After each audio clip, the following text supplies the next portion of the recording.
Hey everyone, and thanks for joining me for the next chapter of our read aloud of Stallion by Starlight, The Magic Tree House, book number 49. Now, we ended on chapter 4 with Jack going away to talk with Alexander, not yet Alexander the Great, alone. So, let's get started. Chapter 5, The Race. As they followed Alexander, Jack wished he hadn't shown off. What if the prince challenged him to mount a moving chariot or hunt a lion? As he followed Alexander out of the room, Annie hurried along with him. Prince Alexander strode ahead through the courtyard. He led Jack and Annie to a covered porch behind the house. "So, what would you like us to do for you?" asked Annie, smiling. Alexander gazed down at her. "Well, I would like a girl to do nothing for me," he said. "You should be with the other females, cooking and spinning." The smile left Annie's face. "Fine," she said. "I'll go back in and hang out with Aristotle." She started back through the door. "I'll go too," Jack said, eager to get away from the arrogant prince. "Halt!" barked Alexander. He looked at Annie. "I will endure you a while longer. You boast that your brother likes to write things down. Well, now he has something very important to write about. Me. Do you have something to write with?" he asked Jack. "Sure." Jack pulled out his notebook and pencil. "When you return to your own country, your writing could bring me lasting fame there," said Alexander. "You bet," said Jack. Writing was easy, he thought. Mounting a moving chariot wasn't. "We will walk and talk," the prince ordered. "Come." Jack and Annie followed Alexander off the porch. The prince led them through a garden overlooking the hillside. On a plateau near the bottom of the slope was a long barn with a riding ring. "You said Hercules is a favorite hero of yours," the prince said. "Did you know he is my great-great-grandfather?" "Who? Hercules?" asked Annie. "Yes, and since he is a son of Zeus, I am a living Greek god myself," said Alexander.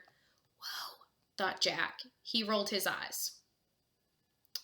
"You mock me?" Alexander asked. No, I just got some dust in my eyes," said Jack. He rubbed his eyes. "A living Greek god," said Annie. "Write that down, Jack."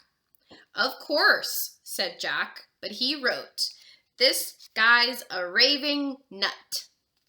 Annie read Jack's notes and laughed. Alexander turned and looked at her.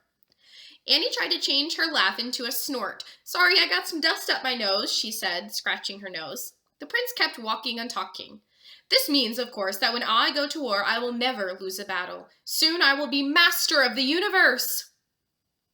"Cool," said Jack, but he wrote, "This guy should be locked up." Annie glanced at Jack's notes and stifled a laugh. Alexander looked at her again. "Dust in my throat," she said. She coughed. Alexander kept walking. "You said you went to the Olympics in Greece," he said. "Well, so have I." "Were you competing?" said Jack. "Of course not. I never compete with other athletes," the prince said wearily. "I would win every time. I am the greatest living athlete in the world." "Amazing," Jack said. But he wrote, "What a show-off. He could never have friends." Jack looked up. "More," he said. "First, I would like to see all you have written so far," said the prince. "You would?" said Jack, gulping. "Yes." But I'm not finished," said Jack. "I don't like to show my writing until I've gotten all my notes together." He closed his notebook and started to put it in his bag. "I want to read it now," said the prince, snatching the notebook. He opened it and looked at Jack's notes. "A raving nut? What's that?" In our land, a raving nut is a very rare and valuable kind of nut." "Right. By comparing you to a raving nut, Jack's saying you are very valuable," said Annie. Alexander looked at Annie suspiciously, then back at the notebook. "This guy should be locked up," he read. "For protection," said Annie. "Someone as great as you should be locked up for your own safety. You're a living Greek god, for goodness sake." Alexander read more. "What a show-off." He looked puzzled. "Show-off?" he asked.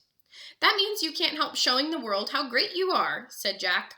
"Ah, that is true," said Alexander. The prince then read Jack's last note. He could never have friends. For a second, the prince looked hurt. It must be really hard for you to find people who are as great as you to hang out with, Jack said. Said Alexander. He closed the notebook and handed it back to Jack. Perhaps we should compare athletic skills now, he said. Your skills with mine, said Jack. Don't you want to tell us more about yourself? Annie asked the prince. No, I want to learn more about Jack, said Alexander. Let's race one another, he said to Jack. He pointed down the hill, to the stable fence and back. I'd rather not, said Jack. You must race me now, the prince ordered.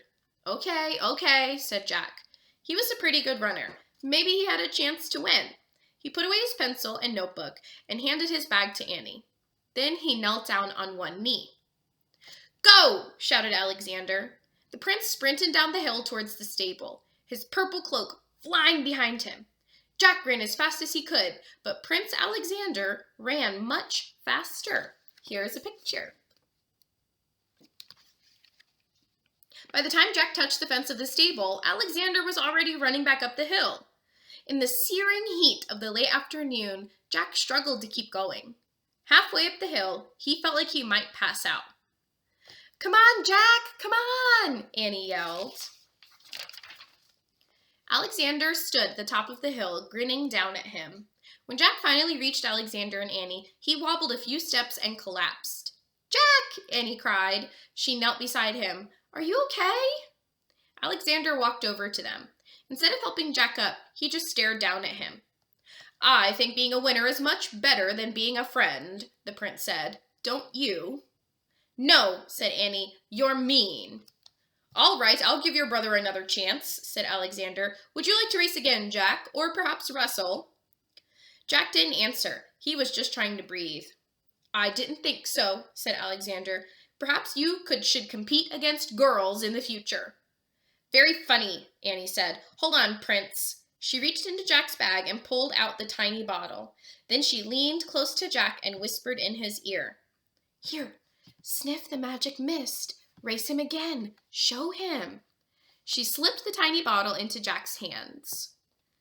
Jack wrapped his fingers around the bottle. All he had to do was sniff and make a wish to be the greatest athlete in the world. He clutched the bottle tighter.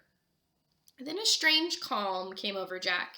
He could use Merlin's magic, but he didn't really want to, or need to. Why waste it on a mean, arrogant bully? No, I don't want to race you again, Jack said. Even though he felt sick, he forced himself to sit up. You're clearly a much better athlete than I am. The sound of hoofbeats came from the stable below. Men were herding horses into the fenced-in riding ring. Alexander let out a whoop. Without glancing back, he ran down the hill. Jack and Annie watched the prince climb the fence again and join the men and horses in the ring. In the distance, accompanied by his bodyguards and companions, King Philip was heading down to the stable too. You sure you're okay? Annie asked Jack. I'm fine, he said, though he still felt woozy from the heat. Here, put this back.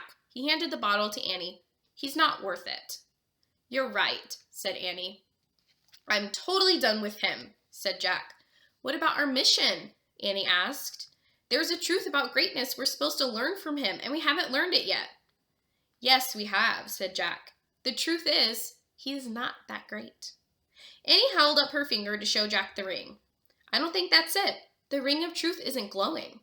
I don't care, Jack said slowly. I never want to see him again. I don't trust him. I don't like him. And I certainly don't need to learn anything from him. That's the end of today's chapter. So, we saw a side of Prince Alexander that wasn't very nice or friendly. Very, very interesting. Tomorrow we'll have chapter 6, which is called War Horses. Now, we're leaving off this chapter with King Philip and Prince Alexander and their men going to the horse riding ring. So, I wonder what's going to happen next. You'll have to tune in tomorrow. Thanks for joining me today. Bye!